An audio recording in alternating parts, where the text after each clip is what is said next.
അസിഫ് സാറേ, ഇപ്പോൾ ഈ അടുത്ത് ആമസോൺ 16,000 ആളുകളെയാണ് പിരിച്ചുവിട്ടത്. അതിൽ 100-ലധികം ആളുകളും ഇന്ത്യക്കാരാണ്. ഇനിയിപ്പോൾ ഒരു 30,000 ആളെയും കൂടെ പിരിച്ചുവിടാനുള്ള ആലോചനയിലാണ് ആമസോൺ ഉള്ളത്. എന്തായിരിക്കും അതിൻ്റെ ഒരു റിയൽ റീസൺ എന്നുള്ളത്? അതിൻ്റെ റീസൺ എന്ന് പറഞ്ഞാൽ എയുടെ ഒരു വരവ് എന്ന് പറഞ്ഞാൽ അതിൽ ഭയങ്കര ഒരു ഇമ്പാക്റ്റ് ചെയ്തിട്ടുണ്ട്. അത് ആമസോൺ മാത്രമല്ല, പല കമ്പനീസിനെയും ബാധിച്ചിട്ടുണ്ട്. അതിൽ ഒരുപാട് കമ്പനീസ്, അതിലൊരു പ്രധാനപ്പെട്ട കമ്പനി ആമസോൺ ആയി എന്നുള്ളതാണ്.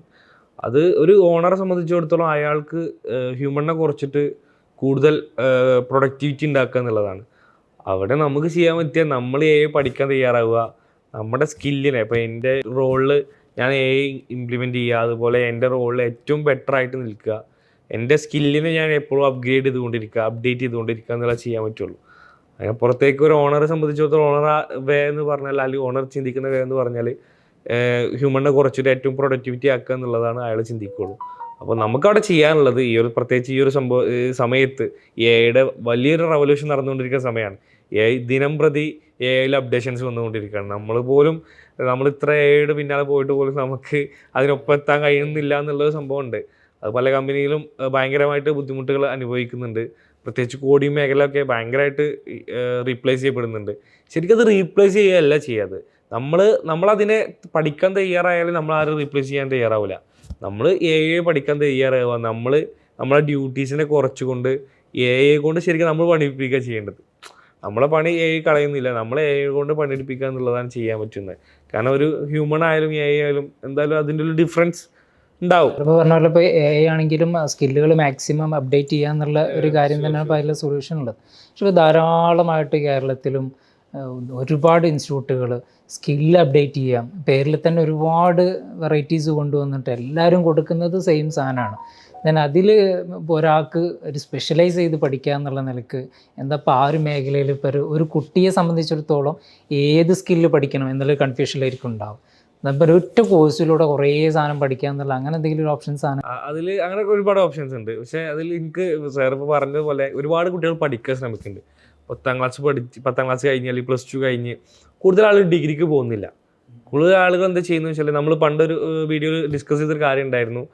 ആദ്യം ലേൺ ഏൺ എക്സ്പ്ലോർ എന്നുള്ളൊരു കൺസെപ്റ്റ് ആയിരുന്നു. അതായത് പഠിക്കുക, അത് പഠനം കഴിഞ്ഞ് സമ്പാദിച്ചിട്ട് പിന്നെ എക്സ്പ്ലോർ ചെയ്യുക എന്നുള്ള സംഭവമായിരുന്നു. പക്ഷെ ആ കൺസെപ്റ്റ് പൊതുവെ മാറിക്കഴിഞ്ഞു. പ്രത്യേകിച്ച് ഈ ജെൻസി കുറേ കാലം പഠിച്ച് പിന്നെ പണി കയറാൻ ബുദ്ധിമുട്ടാണ്. അപ്പോൾ കുറച്ച് പഠിച്ച് കൂടുതൽ പണം ഉണ്ടാക്കുക എന്നുള്ളത് ഏൺ ലേൺ എക്സ്പ്ലോർ എന്നുള്ള കൺസെപ്റ്റിലേക്ക് ജെൻസി തലമുറ മാറിക്കൊണ്ടിരിക്കുകയാണ്. നമ്മൾ ജെൻസിയെ കുറ്റം പറഞ്ഞിട്ട് കാര്യമില്ല, കാരണം നമ്മുടെ സാഹചര്യങ്ങൾ അങ്ങനെയാണ്. അത് സമ്പാദിക്കുക, അതായത് 10ാം ക്ലാസ് അല്ലെങ്കിൽ +2 കഴിഞ്ഞ് ജയിക്കുന്ന തന്നെ അവരേതെങ്കിലും സ്കിൽ കോഴ്സൊക്കെ പഠിച്ച് അവരൊരു ജോലിക്ക് കയറുന്നുണ്ട്. ജോലിക്ക് കയറുക അല്ലെങ്കിൽ അവരായിട്ടുള്ള സ്കില്ല് ഉണ്ടാക്കുന്നത്. ജോലിക്ക് പഠിക്കാതെ തന്നെ ഒരുപാട് സ്കില്ല് 10ാം ക്ലാസ് കഴിഞ്ഞേക്കുന്ന. ഇപ്പോൾ എനിക്ക് തോന്നുന്നു ഒരു 8th പഠിക്കുന്ന സ്റ്റുഡൻ്റാണ് US-ക്കും യൂറോപ്പിലൊക്കെ അവിടെ ടീച്ചേഴ്സിന് ട്രെയിനിങ് കൊടുക്കുന്ന ഒരാൾ ചെറിയ പയ്യനാണ്. അതിനർത്ഥം നമ്മുടെ ഒരു തലമുറ എന്ന് പറഞ്ഞാൽ, വരുന്ന തലമുറ എന്ന് പറഞ്ഞാൽ അത്രയും കപ്പാസിറ്റിയും കാലിബറുള്ള ഒരു തലമുറയാണ്. അപ്പോൾ അവർ ചെയ്യുന്നത് എന്താ വെച്ചാൽ ഏൺ ലേൺ എക്സ്പ്ലോർ എന്നുള്ള രീതിയിലേക്ക് മാറിക്കൊണ്ടിരിക്കുക. അത് പഠിക്കുക അല്ലെങ്കിൽ വർക്ക് ചെയ്യുക, എന്നിട്ട് അതിൻ്റെ കൂടെ പഠിക്കുക എന്നുള്ള കൺസെപ്റ്റിലേക്ക് മാറി. അപ്പോൾ നമ്മൾ ഈ അടുത്ത് ഇൻ്റർവ്യൂസ് നടന്നുകൊണ്ടിരിക്കുന്ന സമയത്ത് ഞാൻ കുറച്ച് ആളുകൾ ഇൻ്റർവ്യൂ എടുത്തു. ആ സമയത്ത് കുറേ ആളുകൾ പോയി പഠിക്കും. +2 കഴിഞ്ഞിട്ട് ഒരുപാട് കോഴ്സുകൾ പോയി ചെയ്യുന്നുണ്ട്. കുറേ അഡ്മിനിസ്ട്രേഷൻ സ്കില്ലുകൾ കിട്ടാൻ വേണ്ടിയിട്ട് കുറേ കോഴ്സുകൾ ചെയ്യുന്നുണ്ട്. എന്നാൽ ഇവരത്തൊന്നും ഒരു എന്താ പറയുക സ്കില്ലില്ല. അതിലെനിക്ക് തോന്നുന്നത്, നമ്മൾ ഈ അടുത്ത് കുറച്ച് ഇൻ്റർവ്യൂസ് നടത്തിയ സമയത്ത് ഞാൻ കുറച്ച് കുട്ടികളെ ഇൻ്റർവ്യൂ എടുത്തു. അതിലൊരു കുട്ടി നമ്മളെ മുന്നിൽ നിന്ന് കരഞ്ഞു കുറച്ച് ക്വസ്റ്റ്യൻസ് ചോദിച്ച സമയത്ത്. കാരണം 30,000 രൂപ കൊടുത്ത് അവർ കോഴ്സ് പഠിച്ചതിന് ശേഷം, നമ്മൾ ഇൻസ്റ്റിറ്റ്യൂട്ടിൻ്റെ പേരൊന്നും നമ്മൾ പറയുന്നില്ല, കോഴ്സ് പഠിച്ചതിന് ശേഷം അവർക്കൊരു സ്കില്ലും കിട്ടിയിട്ടില്ല. അവർ പറയുന്നത് വെറും തിയറി പഠിപ്പിച്ച് വിട്ടു എന്നുള്ളതാണ്. ഒരിക്കലും ഒരു തിയറി പഠിച്ചു വരുത്തിയിട്ട് നമുക്ക് എന്താണ് ഒരു ഓഫീസ് ജോലി അല്ലെങ്കിൽ ഒരു ജോലി നേടാൻ കഴിയില്ല. അതിൻ്റെ പ്രാക്ടിക്കൽ വശങ്ങളും കൂടി കൊടുക്കണം. അപ്പോഴാണ് നമുക്കതിൻ്റെ ഒരു പൂർണ്ണ രൂപത്തിലേക്ക് ഒരു കുട്ടിക്ക് അതെ ഡ്രൈവിംഗ് തിയറി പഠിപ്പിക്കുക, നീന്തൽ തിയറി പഠിപ്പിക്കുക എന്നുള്ള രൂപത്തിലേക്ക് മാറും. അപ്പോൾ അതേപോലെ തന്നെ ഈ കുട്ടിക്ക് അറിയാണ്. അപ്പോൾ നമ്മൾ കുറച്ച് ക്വസ്റ്റ്യൻസ് ചോദിച്ചപ്പോൾ ഈ കുട്ടി പറയാം, ഞങ്ങൾ ഈ ഭാഗത്തേക്കൊന്നും നമ്മൾ പഠിപ്പിച്ചിട്ടില്ല. MS ഓഫീസ് പോലും ആ കുട്ടിക്ക് മര്യാദയ്ക്ക് അറിയില്ല എന്ന് പറഞ്ഞപ്പോൾ നമുക്ക് തന്നെ സങ്കടം തോന്നി. കാരണം ഓഫീസ് അഡ്മിനിസ്ട്രേഷനെ പഠിച്ച് ആ കുട്ടി ഓഫീസ് അഡ്മിനിസ്ട്രേഷനെ പഠിച്ച്. അപ്പോൾ ഒരു കുഴപ്പമില്ലാത്ത പ്രഗത്ഭ ഇൻസ്റ്റിറ്റ്യൂട്ടാണ്. പക്ഷെ നമ്മളെന്ന് വെച്ചാൽ അപ്പോൾ നമുക്ക് തന്നെ സങ്കടം തോന്നി. കാരണം ഈ കുട്ടീൻ്റെ ബാക്ക്ഗ്രൗണ്ട് നമ്മൾ അന്വേഷിച്ചപ്പോൾ ഫാമിലി ഭയങ്കര ബാക്ക്ഗ്രൗണ്ട് ആയിട്ട് നിൽക്കുന്ന ഫാമിലിയാണ്. അച്ഛൻ കൂലിപ്പണിക്ക് പോയിട്ടാണ് ഈ കുട്ടിയെ പഠിപ്പിക്കുന്നത്. ഈ കുട്ടി ഒരു 30,000 രൂപ ഒരു അച്ഛന് പണിയെടുത്തിട്ട് കൊടുക്കണം എന്നുണ്ടെങ്കിൽ അദ്ദേഹം അത്രയും കഷ്ടപ്പെട്ടിട്ടുണ്ടാവും. ആ കഷ്ടപ്പെട്ട് ഈ മോളെ പഠിപ്പിച്ച് നല്ലൊരു ജോലിക്ക് കയറ്റാൻ വേണ്ടിയിട്ടാണ് ഈ പഠിപ്പിക്കുന്നത്. എന്നിട്ട് പോലും ഈ ഒരു 30,000 വാല്യൂബിൾ ആയിട്ടുള്ള ഒരു സാധനം ആ ഇൻസ്റ്റിറ്റ്യൂട്ടിന് കൊടുത്തിട്ടില്ല എന്ന് പറയുമ്പോൾ വളരെ സങ്കടമുണ്ട്. ന്യൂജൻ ട്രെൻഡുകൾ ഉണ്ടെങ്കിലും ഇന്നത്തെ കാലത്ത് ഈ മക്കൾ ജോലിക്ക് പോകാൻ ഏറ്റവും കൂടുതൽ എനിക്ക് തോന്നുന്നു പാവപ്പെട്ട കുടുംബത്തിലെ മക്കൾ ജോലിക്ക് പോയി വേഗം സമ്പാദിക്കണം എന്നുള്ള ആഗ്രഹം ഈ കുടുംബത്തെ ഫീഡ് ചെയ്യാൻ വേണ്ടിയിട്ടാണ്. അപ്പോൾ ഇത്രയും ഹ്യൂജ് എമൗണ്ട് ഫീസൊക്കെ അടിച്ച് പോകുമ്പോൾ കുട്ടികൾ ആ പ്രാക്ടിക്കൽ സെഷനും കൂടെ ഇല്ലെങ്കിൽ സ്കിൽ എന്തായാലും കോപ്പി ചെയ്യാൻ കഴിയില്ല. പിന്നെ സാർ ഇപ്പോൾ ചോദിക്കുക ഇതൊക്കെ ഇൻക്ലൂഡ് ചെയ്ത കോഴ്സ് ഉണ്ടോ ചോദിച്ചിട്ടുണ്ട്. നമ്മൾ കൊടുക്കുന്നുണ്ടല്ലോ, നമ്മൾ CBA കോഴ്സ് കൊടുക്കുന്നുണ്ട്, കോർപ്പറേറ്റ് ബിസിനസ് അഡ്മിനിസ്ട്രേഷൻ എന്ന് പറഞ്ഞിട്ട്. അപ്പോൾ അതിൽ നമ്മൾ എന്താ വെച്ചാൽ നമ്മൾ ആ ഒരു കോഴ്സ് പഠിച്ചു കഴിഞ്ഞാൽ ഏകദേശം 21 മേഖലകളിൽ ജോലി നേടാനുള്ള ഒരു അവസരം ആ കോഴ്സ് പഠിച്ചു കഴിഞ്ഞാൽ. ആ കോഴ്സ് തിയറി മാത്രമായിട്ടല്ല പോകുന്നത്. അത് കഴിഞ്ഞാൽ നമ്മൾ നമ്മളെ കുറച്ച് നമ്മൾ ഇവിടെ കൊടുത്തിട്ട് നമ്മൾ ട്രെയിനിങ് ചെയ്യുന്നുണ്ട് അവരെ. ഓരോ മേഖലകളിൽ എങ്ങനെ വർക്ക് ചെയ്യുക, റിസപ്ഷനിസ്റ്റായിട്ട് എങ്ങനെ വർക്ക് ചെയ്യാൻ കഴിയും, അല്ലെങ്കിൽ ഫ്രണ്ട് ഓഫീസ് എക്സിക്യൂട്ടീവ് ആയിട്ട് എങ്ങനെ വർക്ക് ചെയ്യാൻ പറ്റും, ഡിജിറ്റൽ മാർക്കറ്റിംഗ് എക്സിക്യൂട്ടീവ് ആയിട്ട് എങ്ങനെ വർക്ക് ചെയ്യാൻ പറ്റും. അതിൽ നമ്മുടെ കോഴ്സിൽ ഡിജിറ്റൽ മാർക്കറ്റിംഗ് ഉണ്ട്, HR ഉണ്ട്, അതുപോലെ hospital administration, office administration, hotel administration, travel and tourism മേഖല, അങ്ങനെ സെയിൽസ് ആൻഡ് മാർക്കറ്റിംഗ്. ഇത് ഒരുപാട് ഞാൻ പറഞ്ഞില്ല 21 മേഖലകൾ. 21 പറഞ്ഞാൽ ചിലപ്പോൾ കുറഞ്ഞു പോകുമെന്ന് എനിക്ക് തോന്നുന്നു. അത്രയധികം മേഖലകളിൽ ആഡ് CBA കണ്ടപ്പോൾ ഒരാൾ ഇപ്പം ഇൻസ്റ്റിറ്റ്യൂട്ടിൻ്റെ വലിയൊരു ഹെഡ് 1-2 ആൾക്കാർ വിളിച്ചു. ഇപ്പോൾ ഒരാൾ വിളിച്ച് ചോദിച്ചു ഈ BBA മോഡൽ എന്തോ ആണോ CBA? ഞാൻ പറഞ്ഞ ഏകദേശം അതിനോട് ടച്ച് ചെയ്തിട്ടുള്ള കോമ്പറ്റ് ചെയ്തിട്ടുള്ള സാധനമാണ്. കാരണം കുട്ടികൾ 3 വർഷം പോയി പഠിക്കാൻ തയ്യാറാവണില്ല BBA. കുട്ടികൾക്ക് പെട്ടെന്ന് വേണ്ട എന്താണ് സമ്പാദിക്കുക എന്നുള്ളതാണ്. അതുകൊണ്ടാണ് നമ്മൾ ആ ഒരു രീതിയിലേക്ക് മൂവ് ഓൺ ചെയ്യുന്നത്. കാരണം അവരും കുറ്റം പറഞ്ഞിട്ടല്ല. യൂറോപ്യൻ കൾച്ചർ എടുത്ത് നോക്കുമ്പോൾ സാർ നേരത്തെ പറഞ്ഞ പോലെ 8ാം ക്ലാസ് പഠിക്കുന്ന കുട്ടിയും ആള് പഠിച്ചുകൊണ്ടിരിക്കുന്ന സമയത്ത് തന്നെ അവർ ബേസിൽ ഏൺ ചെയ്തുകൊണ്ടിരിക്കുക. ഇത് കണ്ട് വളരുന്ന കുട്ടിക്ക് സ്വാഭാവികമായിട്ടും കേരളത്തിലായില്ലെങ്കിൽ നാട് വിടാൻ തയ്യാറായിട്ട് മക്കളുള്ളത്. എല്ലാവരും നാട് വിട്ടുകൊണ്ടിരിക്കുകയാണ്. നമ്മുടെ നാട്ടിൽ ചെറുപ്പക്കാരെ കിട്ടാനില്ല. പല ആളുകളും ഫേസ് ചെയ്യുന്നൊരു ഇഷ്യൂ എന്ന് പറഞ്ഞാൽ ചെറുപ്പക്കാരെ കിട്ടാനില്ല, നല്ല ജോലിക്കാരെ കിട്ടാനില്ല. അതിന് കുറേ കാരണങ്ങളുണ്ട്. നമ്മളെ എഡ്യൂക്കേഷൻ സിസ്റ്റങ്ങൾ മാറ്റണം. ചൈനയിൽ 5th സ്റ്റാൻഡേർഡ് മുതലേ എഡ്യൂക്കേഷൻ കൊടുക്കുന്നുണ്ട്. നമ്മൾ ആ രീതിയിലേക്കൊക്കെ നമ്മൾ എഡ്യൂക്കേഷനെ മാറ്റിക്കൊണ്ട് വന്നിട്ടില്ലെങ്കിൽ നമ്മൾ ഭയങ്കരമായിട്ടുള്ള ഇഷ്യൂസ് ഫേസ് ചെയ്യാൻ പോകുന്നതേ ഉള്ളൂ. കാരണം ഇപ്പോൾ തുടങ്ങിയിട്ടുള്ളൂ. ഈ ജെൻസി വളരെ വലിയൊരു സംഭവത്തിലേക്ക് തലകുത്തി വീഴാൻ പോകാന്നൊക്കെ പറഞ്ഞില്ല, അതേ രീതിയിലേക്ക് തലകുത്തി വീഴാൻ പോകും. 9 to 5 വർക്ക് ചെയ്യാന്നുള്ളിടത്തുനിന്ന് വരെ കോൺസെപ്റ്റ് മാറിക്കൊണ്ടിരിക്കുകയാണ് ആളുകൾ. അപ്പോൾ സ്വന്തമായിട്ടൊരു എൻ്റർപ്രണർഷിപ്പ്, നമ്മുടെ CBAയിൽ എൻ്റർപ്രണർഷിപ്പും കോഴ്സും നമ്മൾ ഇൻക്ലൂഡ് ചെയ്തതിൻ്റെ ഒരു മെയിൻ കാരണം അതാണ്. 9 to 5 താല്പര്യമില്ലാത്തവർക്ക് എൻ്റർപ്രണർഷിപ്പിലേക്ക് മാറാനുള്ള ചാൻസ് നമ്മൾ ഈ കോഴ്സ് ത്രൂ നമ്മൾ കൊടുക്കുന്നുണ്ടല്ലോ. അപ്പോൾ ചാൻസസ് നമ്മൾ ഉണ്ടാക്കുക തന്നെ നമ്മൾ ക്രിയേറ്റ് ചെയ്യണം ശരിക്കും അല്ലേ? ചാൻസസ് നമ്മൾ ക്രിയേറ്റ് ചെയ്യണം. ഒരുപാട് അവസരങ്ങളുണ്ട്. കാരണം ഏതൊരു ഇപ്പോൾ ഒരു ഡിഗ്രി കഴിഞ്ഞ കുട്ടി അല്ലെങ്കിൽ +2 കഴിഞ്ഞ കുട്ടിക്കും ആൾക്കിനി ജോലിക്ക് പോകണം, വലിയ റിസ്ക് ഏറ്റെടുക്കാനാവില്ല. എനിക്ക് നല്ലൊരു പ്രൊഫഷണൽ ജോബ് വേണം, കോട്ടും സൂട്ടും ഇട്ട് ഓഫീസിൽ ഇരിക്കാനാണ് ആഗ്രഹം, ദെൻ CBA റെഡിയാണ്. ഇനി അതല്ല, നിനക്കൊരു ഓണർ ആവാനാണ് ആഗ്രഹം, ദെൻ എൻ്റർപ്രണർഷിപ്പ് പഠിച്ച് അതിനും CBA റെഡിയാണ്. അപ്പോൾ ഏതൊരു കാറ്റഗറിയിൽ അതിലെന്താ വെച്ചാൽ നമ്മൾ റിസ്ക് എടുക്കാൻ തയ്യാറാവുന്നുള്ളതാണ്. നമ്മളൊരാളെ ജോലി കാണുന്ന സമയത്ത് അയാൾ കോട്ടൊക്കെ ഇട്ട്, ആൾ വൈറ്റ് ഷർട്ട് ഇട്ട്, വൈറ്റ് കോളർ ജോബ് നമ്മൾ പറയും അല്ലേ, അങ്ങനെ ഇട്ട് കോട്ടൊക്കെ ഇട്ട് പോകുന്ന ഒരു സീനുകൾ നമ്മൾ കാണുന്നത്. അതിൻ്റെ ബാക്കിൽ അയാൾ എടുക്കുന്ന റിസ്കുകളുണ്ട്, അയാൾ എടുക്കുന്ന ലീഡർഷിപ്പ് കാര്യങ്ങളുണ്ട്, അയാൾ എടുക്കുന്ന ഓരോ എന്താ പറയുക, അതിൻ്റെ ആയിട്ടുള്ള ഒരുപാട് ബുദ്ധിമുട്ടുകൾ ആൾ അറിയുന്നുണ്ടാവും. പക്ഷെ അതൊന്നും നമ്മൾ ഈ പുറത്തുനിന്ന് കാണുന്ന ആളുകൾ അറിയുന്നില്ല. പറയുന്നത് ജോബ് ഓണർ, ഇതിൻ്റെ രണ്ടിൻ്റെ ഡിഫറൻസ് പറയുമ്പോൾ ജോബ് ചെയ്യുന്ന ആൾക്ക് റിസ്ക് ഇല്ല, ആ റിസ്ക് ആ ഓണർ എടുത്തോളും. ഓണർ എന്നുള്ള ആൾ റിസ്ക് എടുക്കണം. അപ്പം റിസ്ക് എടുക്കാൻ നിങ്ങൾ തയ്യാറാണോ, ഓണർ ആയിരിക്കും. റിസ്ക് എടുക്കാൻ നിങ്ങൾക്ക് തയ്യാറാവുന്നില്ലേ, റിസ്ക് എടുക്കണം, ഓണർ കീഴിൽ വർക്ക് ചെയ്യും. രണ്ടും ഓരോരുത്തരുടെ ടേസ്റ്റിനനുസരിച്ച് മാറും. ദെൻ ഈ ഒരു CBAൻ്റെ ഡിസ്കഷൻ വന്നപ്പോൾ പലർക്കും ഉള്ളൊരു സംശയമായിരിക്കും, ഇപ്പോൾ ഒരു ജോലി ഒക്കെ സ്റ്റോപ്പ് ചെയ്ത് അല്ലെങ്കിൽ പഠനമൊക്കെ ഡ്രോപ്പ് ഔട്ട് ചെയ്ത് വീട്ടിലിരിക്കുന്ന ഹൗസ് വൈഫായിട്ടുള്ള ഒരുപാട് സ്ത്രീകളുണ്ടാവും. അതല്ലെങ്കിൽ കുറേ കാലം ജോലിയൊക്കെ ഒഴിവാക്കി അതിൽ നിന്നൊക്കെ ഒന്ന് മാറി നിന്ന് ഗ്യാപ്പ് വന്ന ആളുകളുണ്ടാവുമല്ലോ എഡ്യൂക്കേഷൻ ഫീൽഡിൽ നോക്കി. അപ്പം അങ്ങനത്തെ ആൾക്കാർക്ക് ഈ CBA പഠിക്കാനായിട്ട് എളുപ്പം ഉണ്ടാവുമോ എന്നുള്ള ഒരു. തീർച്ചയായിട്ടും. കാരണം ചില ആളുകളൊക്കെ പിന്നെ ചില മേഖലകളിൽ ഒരു വർക്ക് ചെയ്യുന്ന സമയത്ത് പോലെ കരിയർ ചേഞ്ച് ചെയ്യാൻ നോക്കും, അല്ലെങ്കിൽ പ്രൊഫഷൻ ചേഞ്ച് ചെയ്യാൻ നോക്കും. അങ്ങനെയുള്ള ആളുകൾക്ക് ഏറ്റവും ബെറ്റർ ആയിട്ടുള്ള നമ്മൾ അതിലുള്ള കാര്യങ്ങൾ അതിലേക്ക് ഉൾപ്പെടുത്തിക്കൊണ്ടാണ് നമ്മൾ ഈ കോഴ്സിനെ സ്ട്രക്ചർ ചെയ്തിട്ടുള്ളത്. അതുപോലെ നമ്മൾ ഒരുപാട് കാര്യങ്ങൾ ശ്രദ്ധിക്കേണ്ടത്, നമ്മൾ ഈ സ്കില്ലുണ്ടായിട്ടും ചില ആളുകൾക്ക് സ്കില്ലുണ്ട്, പക്ഷെ അത് അപ്ഗ്രേഡ് ചെയ്യാൻ തയ്യാറാവുന്നത്. അത് പുതിയ കാലത്ത് ഓരോ അപ്ഡേഷൻസ് വരുമ്പോഴും നമ്മൾ അപ്ഗ്രേഡ് ചെയ്യാൻ തയ്യാറാവണം. ഇപ്പോൾ എന്നും ഒരേപോലെ പഠിക്കാൻ ഇപ്പോൾ പഴയ കമ്പ്യൂട്ടർ അല്ലല്ലോ ഇപ്പോഴത്തെ കമ്പ്യൂട്ടർ. ഇപ്പോൾ നമ്മൾ ഫോണിലേക്ക് ഒതുങ്ങി എല്ലാ കാര്യങ്ങളും.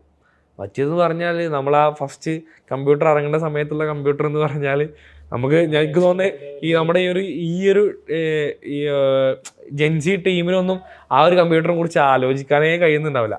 അത്രയും വലിയ കമ്പ്യൂട്ടർ, അത്രയും വലിയ സിസ്റ്റംസ്, അത്ര സ്വിച്ചുകൾ, ഒരുപാട് കാര്യങ്ങൾ, അത് എവിടേക്ക് മാറി? നമ്മളെ വിരൽത്തുമ്പിലേക്ക് എല്ലാവരും മൈക്രോ ലെവലിലേക്ക് ചുരുങ്ങി.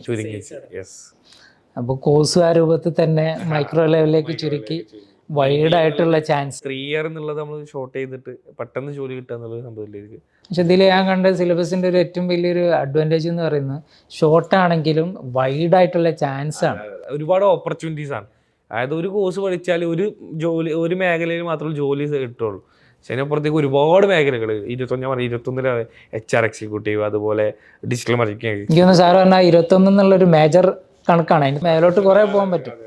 ഈ കോഴ്സിൻ്റെ ഇപ്പം നമ്മൾ ഡിസ്കസ് ചെയ്യുന്ന സമയത്തും ഓഡിയൻസിലേക്ക് ഇത് അറിയണമല്ലോ. തന്നെ ഈ ഒരു കോഴ്സ് പഠിക്കാനുള്ള ഒരു ക്വാളിറ്റി അല്ലെങ്കിൽ ക്വാളിഫിക്കേഷൻ എന്നുള്ളത് എന്തായിരിക്കും? ഒരു 10th കഴിഞ്ഞാൽ ആളുകൾക്ക്, മിനിമം 10th കഴിഞ്ഞാൽ, +2 കഴിഞ്ഞ ആളുകൾക്ക് അത് പഠിക്കാൻ പറ്റും. ഫ്രീലാൻസ് ആയിട്ട് വർക്ക് ചെയ്യാൻ പറ്റുന്ന എന്തെങ്കിലും ഇതിൽ ഉണ്ടോ എന്നുള്ളത് ചോദിച്ചാൽ, ഡിജിറ്റൽ മാർക്കറ്റിംഗ് ഒരുപാട് സാധ്യതകൾ ഇന്ന് നമ്മുടെ ഈ ഒരു വേൾഡ് തന്നെ ഉണ്ടെന്ന് പറയാം. കേരളത്തിൽ നിന്നൊക്കെ പറഞ്ഞാൽ കുറഞ്ഞു പോകും ഒരുപാട് മേഖല. കാരണം എല്ലാം ഡിജിറ്റലൈസ് ചെയ്ത് കൊണ്ടുപോകാൻ. മാർക്കറ്റിംഗ് ആണെങ്കിലും, മാർക്കറ്റിംഗ് സൈഡൊക്കെ എനിക്ക് തോന്നുന്നത് ഫീൽഡ് മാർക്കറ്റിംഗ് ഒക്കെ വളരെ കുറഞ്ഞു പോയി. എല്ലാം ഡിജിറ്റലായത് പോകും. അപ്പോൾ ഡിജിറ്റൽ മാർക്കറ്റിംഗ് അത്രയധികം സ്കോപ്പുകൾ.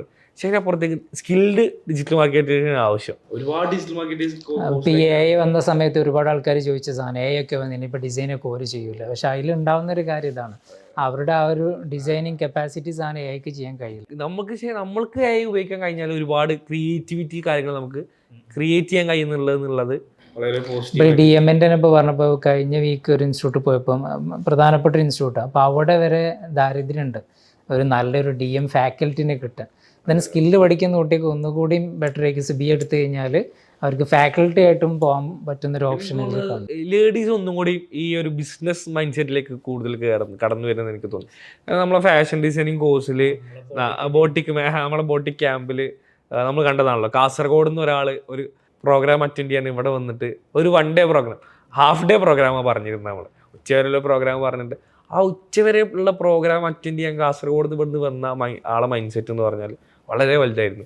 നമ്മളോട് പറഞ്ഞല്ലോ അന്ന്, ഞാൻ സക്സസ് ആകാൻ തയ്യാറായ ആളാണ്, എനിക്കൊരു പ്രശ്നവുമല്ല. അയാൾ വീണിട്ടുണ്ട് ചില സമയത്ത്, ചില കാര്യം പ്രതിസന്ധികൾ നേടിയിട്ടുണ്ട്.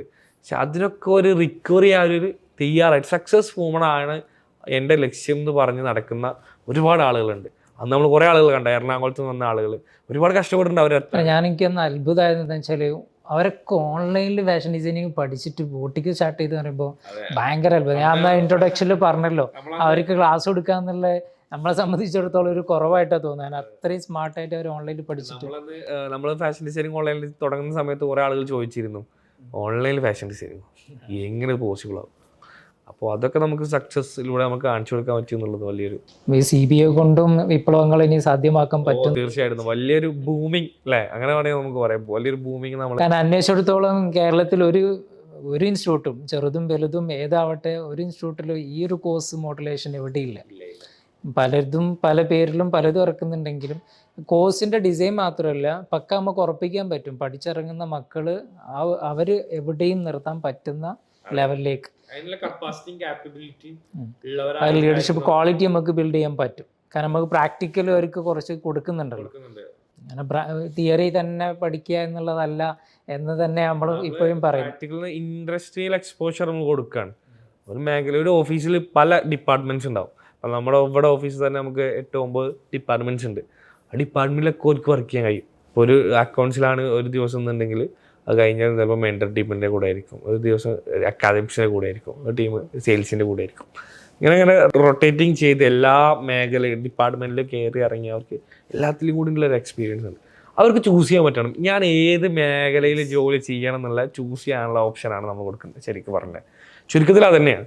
കാരണം ഞാൻ ഇന്ന മേഖലയിൽ ഒതുങ്ങി പോകേണ്ട ആളല്ല, എനിക്ക് ഇന്ന മേഖലയിൽ ഒരുപാട് കുറച്ച് കഴിവുകളുണ്ട്. ചില ആളുകൾക്ക് അഡ്മിനിസ്ട്രേഷൻ ലെവലിലായിരിക്കും ഒന്നും കൂടി സ്കില്ലുണ്ടാവും, ചില ആളുകൾ ലീഡർഷിപ്പ് എന്നുള്ള രീതിയിലായിരിക്കും സ്കില്ലുണ്ടാവും. അങ്ങനെ ഒരുപാട് സ്കില്ലുള്ള ആളുകളുണ്ടാവും. അപ്പോൾ അവർക്ക് ഏതിലാണോ നോക്കിയിട്ട് ഞാൻ ഇന്ന മേഖലയാണ് ചൂസ് ചെയ്യേണ്ടതെന്നുള്ള ചൂസ് ചെയ്യാനുള്ള ഓപ്ഷൻസ് നമുക്ക് കിട്ടും. ചെറിയൊരു എമൗണ്ടിൽ അല്ലേ, നമ്മൾ വലിയൊരു തീന്മേശ ഒരുക്കിയിട്ട് അതിൽ ഏറ്റവും ഇഷ്ടമുള്ള ടേസ്റ്റി ഫുഡ് നിങ്ങൾക്ക് എടുക്കാം. അപ്പം ഈ ഇൻഡസ്ട്രിയൽ വിസിറ്റിൽ വരുന്ന സമയത്ത് ഇപ്പോൾ ഈ ഇൻറ്റേൺഷിപ്പിനൊക്കെ കൊടുക്കുന്ന സമയത്ത് ഓഫീസ് അഡ്മിനിസ്ട്രേഷൻ കഴിഞ്ഞ ഒരാൾക്ക് ഫ്രണ്ട് ഓഫീസിൽ അല്ലെങ്കിൽ ഒരു ഓഫീസിൻ്റെ പ്രവർത്തനം കാണാൻ കഴിയുള്ളൂ. ദെൻ CBAൻ്റെ ഓൾ കാറ്റഗറിയിൽ ആൾക്ക് വർക്ക് ചെയ്യാൻ പറ്റുന്നു. അതുപോലെ ആ ഇന്റേൺഷിപ്പ് കഴിയുന്ന സമയത്ത് അവർക്ക് ചൂസ് ചെയ്യാൻ പറ്റും ഏത് മേഖലയിൽ അവർ ജോലി ചെയ്യാന്നുള്ളത്. അതാണ് ഇതിൻ്റെ ഏറ്റവും വലിയ പ്രത്യേകത. ഇപ്പോൾ ഈ ആമസോണിൽ നമ്മൾ സ്റ്റാർട്ടിങ് പറഞ്ഞ പോലെ ആമസോണിൽ നിന്ന് ഇപ്പോൾ ഒരു ഏരിയയിൽ നിന്ന് പുറത്താക്കുകയാണെങ്കിൽ ആൾക്ക് അടുത്ത ഏരിയയിലേക്ക് മൂവ് ചെയ്യാനുള്ള ഓപ്ഷൻ ഇതിൽ നിന്ന് വരുന്നുണ്ട്. ചിലപ്പോൾ നമ്മൾ ഒരുപാട് corporate business administration, corporate level, അങ്ങനെ കുറേ കോർപ്പറേറ്റ് പറഞ്ഞല്ലോ. അപ്പോൾ ഒരു നോർമൽ ആൾ വലിയ കോർപ്പറേറ്റ് ലെവലൊന്നും പരിചയമില്ല, എന്തിനീ കോർപ്പറേറ്റ് എന്നുള്ളൊരു സാധനം ആൾക്ക് സംശയം ഉണ്ടാവും. അപ്പോൾ ഒരു നോർമൽ ആൾക്ക് എങ്ങനെയാണ് കോർപ്പറേറ്റ് എന്താണെന്ന് ചോദിച്ചാൽ എന്താ പറഞ്ഞു കൊടുക്കുക? ശരിക്കും കുറെ ആളുകൾ തെറ്റിദ്ധാരണയുണ്ട്, വലിയ ഓഫീസ്, വലിയ ബിൽഡിങ്, അതൊക്കെയാണ് കോർപ്പറേറ്റ് ഓഫീസ്. കാരണം ഞാനൊക്കെ പഠിക്കുന്ന സമയത്ത് കോർപ്പറേറ്റ് ലെവലിൽ വലിയ സാധനം നമുക്കൊന്നും എത്തിപ്പിടിക്കാൻ പറ്റൂല. എപ്പോഴും ചിന്തിക്കാം എനിക്കൊരു കോർപ്പറേറ്റ് ജോലി കിട്ടുമോ, ഭയങ്കര സാധ്യത. കോർപ്പറേറ്റ് ട്രെയിനർ എന്നൊക്കെ പറയുമ്പോൾ അതൊക്കെ ഇപ്പം എന്തായിരിക്കും? ശരിക്കും എന്താ വെച്ചാൽ സിസ്റ്റമാറ്റിക് ആയി പോകുന്ന ഓഫീസുകളാണ് കോർപ്പറേറ്റ് ഓഫീസ് എന്ന് പറയാം. കറക്റ്റ് പ്രോപ്പർ സിസ്റ്റം ഉണ്ടാവും അവിടെ. സിസ്റ്റം പറഞ്ഞാൽ ഇന്ന ആളിൻ്റെ ചെയ്യുന്നത് ഇത്ര മണി ഇത്ര ഡ്യൂട്ടീസ് എന്നുള്ള പ്രോപ്പർ സിസ്റ്റം ഉണ്ടാവും. അത് ഇവാലുവേറ്റ് ചെയ്യാനും ഒരുപാട് സിസ്റ്റംസ് അവിടെ ഉണ്ടാവും. ഒരുപാട് ഓഫീസുകൾ ഇന്ന് ഫ്ലോപ്പായി പോകാനുള്ള കാരണം സിസ്റ്റം അല്ലാത്തതാണ്. നമ്മൾ പലപ്പോഴും പല ബിസിനസ്സുകളും ഫ്ലോപ്പ് ചെയ്യുമ്പോൾ നമ്മൾ അവരോട് സംസാരിക്കുന്ന സമയത്ത് അവർ പറയുന്നത് എനിക്ക് സിസ്റ്റം ബിൽഡ് ചെയ്യാൻ കഴിഞ്ഞില്ല എന്നുള്ളത്. ഒരു സിസ്റ്റം ബിൽഡ് ചെയ്ത് കഴിഞ്ഞാൽ പക്ഷെ അത് നമുക്കൊരു പ്രോപ്പർ രീതിയിൽ പോകാൻ പറ്റും. അത് കോർപ്പറേറ്റ് ഓഫീസ് എന്നുള്ളത് വിളിക്കാൻ കഴിയുന്നു. സിസ്റ്റം ക്രിയേറ്റ് ചെയ്യുക എന്നുള്ളതാണ് ക്രിയേറ്റ് ചെയ്യുക എന്നുള്ളതാണ്. അത് നമ്മൾ ശരിക്കും നമ്മളത് ഓഫീസുകൾ മാത്രമല്ല നമ്മുടെ ജീവിതത്തിൽ നമ്മൾ ഇംപ്ലിമെൻറ്റ് ചെയ്യേണ്ട ഒരു സംഭവം തന്നെയാണത്. ജീവിതത്തിൽ നമ്മൾ ഒരു കറക്റ്റ് പ്രോപ്പറായിട്ടുള്ള ഒരു കോർപ്പറേറ്റിന് തന്നെ ആവണം. കാരണം കറക്റ്റ് പ്രോപ്പറായിട്ടുള്ള സിസ്റ്റമാണ്. നമ്മൾ പറഞ്ഞു കൊടുക്കാറുണ്ട് നമ്മളെ ഓഫീസിലൊക്കെ ഉണ്ടാകും ടു ഡു ലിസ്റ്റ് റിപ്പോർട്ട് എന്നുള്ള സംഭവം. രാവിലെ എന്ത് ചെയ്യണം എന്നുള്ളത്, രാവിലെ മുതൽ വൈകുന്നേരം ഒരു 9 മണി മുതൽ 6 മണി വരെ ഞാൻ എന്ത് ചെയ്യണം എന്നുള്ളത് കറക്റ്റ് പ്രോപ്പറായിട്ടുള്ള ഒരു പ്ലാൻ നമ്മുടെ അടുത്ത് വേണം. അല്ലെങ്കിൽ നമ്മൾ എപ്പോഴും നമ്മളെന്തൊക്കെയോ നമ്മളെപ്പോഴും പറയും ബംഗാളി പണി എടുക്കാൻ ഇത് പറയാറുണ്ട്. എപ്പോഴും ഒരു പാടം കാണിച്ചു കൊടുത്താൽ അവിടെ 10 കുഴികൾ ഉണ്ടാക്കണം പറഞ്ഞാൽ ചിലപ്പോൾ ഒരാൾ വന്നിട്ട് ആകെ കുഴികൾ ഉണ്ടാക്കും. പക്ഷെ എന്നാൽ രാത്രി വൈകുന്നേരം പോകുന്ന സമയത്ത് കുഴികൾ കാണില്ല. നാളെ പണി എടുത്തിട്ടില്ല എന്ന് പറയാൻ പറ്റുമോ? പണി എടുത്തിട്ടില്ല എന്ന് പറയാൻ പറ്റില്ല. അയാൾ പണി എടുത്തിക്കണ്, അയാൾ രാവിലെ മുതൽ വൈകുന്നേരം വരെ പണി എടുത്തിക്കണ്. പക്ഷെ അത് ഔട്ട്കം എന്ത് പണി എന്നുള്ളത് ഒരു സാധനമാണ്. എന്ത് പണി എന്നുള്ള സാധനം സാറ് പറഞ്ഞാൽ ഇപ്പോൾ ഫാമിലി ലൈഫിൽ അത് ആവശ്യമെന്ന് പറഞ്ഞപ്പോൾ എനിക്ക് തോന്നുന്നൊരു സാധനം, നോർമലി ഭാര്യമാരൊരു എനിക്ക് എന്താ അവിടെ പണിയില്ല ഭർത്താക്കന്മാർ ചോദിക്കുന്ന ചോദ്യം അവിടെ എന്താ ഇത്രയും 24 മണിക്കൂർ ഇട്ടിട്ട് കുറേ ഉറങ്ങണോ അങ്ങോട്ട് ആക്കണോ, കുട്ടികളെ സമ്മതിക്കില്ല. ഈ ഒരു പരാതിയല്ല എന്ത് പണി എടുക്കണം എന്നുള്ള ചോദ്യത്തിന് ഭാര്യമാർക്ക് ഒരു ടു ഡു ലിസ്റ്റ് റിപ്പോർട്ടൊക്കെ ഉണ്ടാക്കണം നല്ലതാണ്. ഭർത്താവ് ഇത്രയും ചെയ്തിട്ടുണ്ട്, ഒരു നോർമൽ സ്റ്റാഫിനെ നിർത്താൻ എത്ര കൊടുക്കണം, അതുകൊണ്ട് ചിലപ്പോൾ സാലറി ചോദിക്കാൻ സാധ്യതയുണ്ട്. കാരണം ടു ഡു ലിസ്റ്റ് റിപ്പോർട്ടൊക്കെ ചോദിക്കുമ്പോഴേ ഞാനും ഇടയ്ക്ക് വൈഫിനോട് ചോദിക്കുന്നതാണ് ഇത്രയും സമയം ഉണ്ടായിട്ട് എന്ത് പണിയാണ് ചെയ്ത് എന്നുള്ളൊരു സാധനം. എന്ത് ജോലി കാട്ടിയില്ലേ? അതെ. അപ്പോൾ അവിടെ ഈ ഭാര്യമാർക്കും ചെയ്യാൻ പറ്റുന്ന ഒരു എവിഡൻസ് എന്നുള്ളവർക്ക് ഞാൻ ഇന്നിയും കാര്യം ചെയ്തിട്ടുണ്ട്. നമ്പർ 1 ഇത്ര ഡ്രസ്സ് അലക്കിയിട്ടുണ്ട്. ഈ ഫാമിലി ട്രെയിനിങ്ങിലൊക്കെ പലപ്പോഴും ഞാൻ ചോദിക്കുന്ന കാര്യമാണ്. പല ഉമ്മമാരും അല്ലെങ്കിൽ പല ലേഡീസും വിചാരിച്ച് രാവിലെ അടുക്കള കയറി പിന്നെ വൈകുന്നേരം വരെ അവിടെ ഇരിക്കണം എന്നുള്ളതാണ് ചിലരുടെ ധാരണ. അതുകൊണ്ടാണ് ഒന്നിനും സമയം കിട്ടണില്ല, ഫുൾ ടൈം അടുക്കളയിലാണ്. അപ്പോൾ അവിടെയും ഒരു സ്ട്രക്ചർ ഇല്ലാത്തത് കൊണ്ടായിരിക്കാം.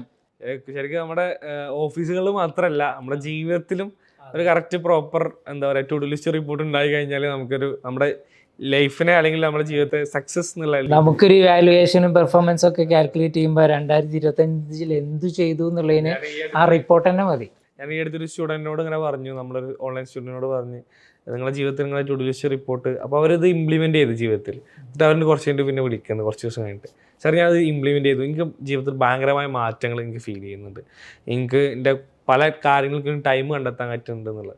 കറക്റ്റ് അതാണ്. നമ്മൾ രാവിലെ മുതൽ വൈകുന്നേരം വരെ എന്തൊക്കെയോ ചെയ്യുന്നുണ്ട്. പക്ഷെ എന്നാൽ ഒന്നും ചെയ്തില്ല എന്ന് പറയാൻ പറ്റില്ല, കാരണം എന്തൊക്കെയോ ചെയ്തിരിക്കണം. പക്ഷെ എന്ത് ചെയ്തു എന്നുള്ളതിന് ഒരു പ്രോപ്പർ ഒരു എവിഡൻസ് ഇല്ല, അല്ലെങ്കിൽ അതിനൊരു ഔട്ട്കം കിട്ടിയിട്ടില്ല എന്നുള്ളതാണ്. കാരണം അത് ഉണ്ടാക്കുമ്പോഴാണ് ഞാൻ ഇപ്പോൾ ഒരു സ്റ്റാഫ് ട്രെയിനിങ്ങിന് വേണ്ടി മൊഡ്യൂൾ പ്രിപ്പയർ ചെയ്തപ്പോൾ 24 മണിക്കൂറിൽ നമ്മൾ ഉപയോഗിക്കുന്ന ടൈം സ്പെൻഡ് ചെയ്യുന്ന എത്ര നോക്കിയപ്പോൾ ഞാൻ തന്നെ അത്ഭുതപ്പെട്ടു. ഒരു 8 അവർ നമ്മൾ ഏറെക്കുറെ ഫോണിലേക്കാണ്, സോഷ്യൽ മീഡിയയിലാണ് നമ്മൾ 8 അവർ പോണത്. എന്തായാലും ഒരു മിനിമം ഒരു 5 അവർ എന്തായാലും ഒരു വ്യക്തിക്ക് നഷ്ടപ്പെട്ടു വന്നു. അതെ. അപ്പോൾ എത്രയോ സമയം ഉറങ്ങിയും സോഷ്യൽ മീഡിയയിലായിട്ട് നമ്മളുടെ ടൈം സ്പെൻഡ് ആയിപ്പോ. അതെ. പക്ഷെ അത് ഏണിങ്സ് ആക്കി മാറ്റുന്ന എത്രയോ ആൾക്കാർ. ഇപ്പോൾ ഓൺലൈനായിട്ട് നമ്മുടെ കുട്ടികൾ നമ്മൾ കോഴ്സ് പഠിക്കുന്നുണ്ടാകുമ്പോൾ അവരുടെ വർക്കിൻ്റെ കൂടെ അവരുടെ പഠനത്തിൻ്റെ കൂടെ ഇവൻ വീട്ടിൽ അടുക്കളയിൽ ജോലി ചെയ്യുന്ന ഉമ്മമാർ വരെ നമ്മുടെ കോഴ്സ് എടുത്ത് പഠിക്കുക. എംബ്രോയിഡറി, അതുപോലെ ഹാൻഡ് വർക്ക്, അതുപോലെ ഈ മറ്റേ നമ്മൾ ഈ വെഡ്ഡിങ്ങിൻ്റെ കാര്യങ്ങളൊക്കെ ചെയ്ത് കൊടുക്കുമല്ലോ, ആംബർ. ഒരുപാട് പൈസകൾ അതിന് ഉണ്ടാക്കുന്നത്. ഇപ്പോൾ നമ്മുടെ ഫാമിലീസ് ആണെങ്കിലും കുറേ കുട്ടികൾ 10ാം ക്ലാസ് പഠിക്കുന്ന സ്റ്റുഡൻസ്, +1 പഠിക്കുന്ന സ്റ്റുഡൻസ് ഒക്കെ ഒരുപാട് ആളുകൾ ചെയ്ത് കൊടുക്കുന്നുണ്ട്. ഫോട്ടോയിൽ ഫ്രെയിം ചെയ്ത് കൊടുക്കുക. ഒരു കൺസെപ്റ്റ് ഒരുപാട് ആളുകൾ മാറ്റി ചിന്തിക്കും. കേക്ക്, ഇതിനിടയിൽ ട്രെൻഡിങ് ആണ് കേക്ക്. എല്ലാവരുടെ വീട്ടിൽ കേക്ക് ഉണ്ടാക്കിയിട്ട് സെല്ല് ചെയ്യുക. എനിക്ക് തോന്നുന്നു ആണുങ്ങളെക്കാൾ ഏറ്റവും കൂടുതൽ എൻ്റർപ്രണർഷിപ്പിലേക്ക് വന്ന ലേഡീസാണ്. അതാണ് പറഞ്ഞത്, നേരത്തെ നമ്മൾ കൊണ്ടുവന്ന പോയിന്റ്സ് അതാണ്. അതായത് കൂടുതൽ ആളുകൾ ഇപ്പോൾ ലേഡീസ് ആയിട്ടുള്ള ഒരുപാട് ബിസിനസ് ഓണേഴ്സ് ക്രിയേറ്റ് ആയി വരുന്നുണ്ട്. അവരോട് ആണുങ്ങൾ റെഗുലർ ടീം ഹോൾസെയിൽ കച്ചവടം നടത്തുന്നത് ലേഡീസാണ്. ദെൻ റീറ്റെയിൽ കൊടുക്കുന്നത് ആണുങ്ങൾ. ഒരുപാട് ഓൺലൈൻ പ്ലാറ്റ്ഫോമുകൾ അതിന് ഭയങ്കരമായിട്ട് ഹെൽപ്പ് ആയിട്ടുണ്ടെന്ന് വേണമെങ്കിൽ പറയാൻ പറ്റും. കാരണം അവർക്ക് പുറത്തു പോകുന്നതിന് കുറേ ലിമിറ്റേഷൻസ് ഉള്ള ആളുകളായിരുന്നു പൊതുവേ ലേഡീസ് എന്ന് പറഞ്ഞാൽ. അവർ ലിമിറ്റേഷൻസ് അവർ തന്നെ ക്രിയേറ്റ് ചെയ്യാണ്. എനിക്ക് ഇന്നെ ചെയ്യാൻ പറ്റില്ല, എന്നെ ചെയ്യാൻ പറ്റില്ല, അവർ തന്നെ ക്രിയേറ്റ് ചെയ്താണ്. അത് പൊട്ടിച്ചിട്ട് ഓൺലൈൻ ത്രൂ അവർ ചെയ്യൽ തുടങ്ങി എന്നുള്ളത് വലിയൊരു. ജീവിതത്തിൽ ഈ മാറ്റവും കാര്യങ്ങളും ആവശ്യമുണ്ട്. അപ്ഡേഷൻസ് ആണ് എപ്പോഴും വേണ്ടത്. സ്കില്ലാണെങ്കിൽ എന്താണ് ഒരു പൊസിഷനിൽ നിന്നിട്ട് എനിക്ക് അതിൻ്റെ കാര്യങ്ങൾ ചെയ്യാൻ പറ്റും. നമ്മളൊരു ആനൻ്റെ കഥകളൊക്കെ പറയാറുണ്ട്. ആനൻ്റെ പണ്ട് ചെറിയ കുട്ടിയാകുന്ന സമയത്ത് ഒരു വടി കൊത്തി വെച്ചാൽ അതിൻ്റെ അപ്പുറത്തേക്ക് കടക്കാൻ കഴിയില്ല എന്നുള്ള ഒരു മൈൻഡ് സെറ്റ് ആന ക്രിയേറ്റ് ചെയ്ത് വെച്ചതുകൊണ്ടാണ് ഒരു വടി വെച്ചാൽ കെട്ടിടാത്ത ആന. ആനന്റെ കാലിന്റെ ഒരു പകുതിയുള്ള ആളാണ് പാപ്പാനാണ് എന്ത് ചെയ്ത് ഇത്രയും വലിയ ആളെ നിയന്ത്രിക്കുന്നത്. അതാണ് നമ്മൾ മൈൻഡ് സെറ്റ് ക്രിയേറ്റ് ചെയ്ത് വെക്കാണ്. എനിക്ക് ഇന്ന കാര്യങ്ങൾ ചെയ്യാൻ പറ്റും, എനിക്ക് ഇന്ന കാര്യങ്ങൾ ചെയ്യാൻ പറ്റില്ല, ഓനക്കുള്ളത് ചെയ്യാൻ പറ്റുക. അത് ഞാൻ പലരും ചെയ്യണേ, അത് ഓനല്ലേ ചെയ്യുന്നത്.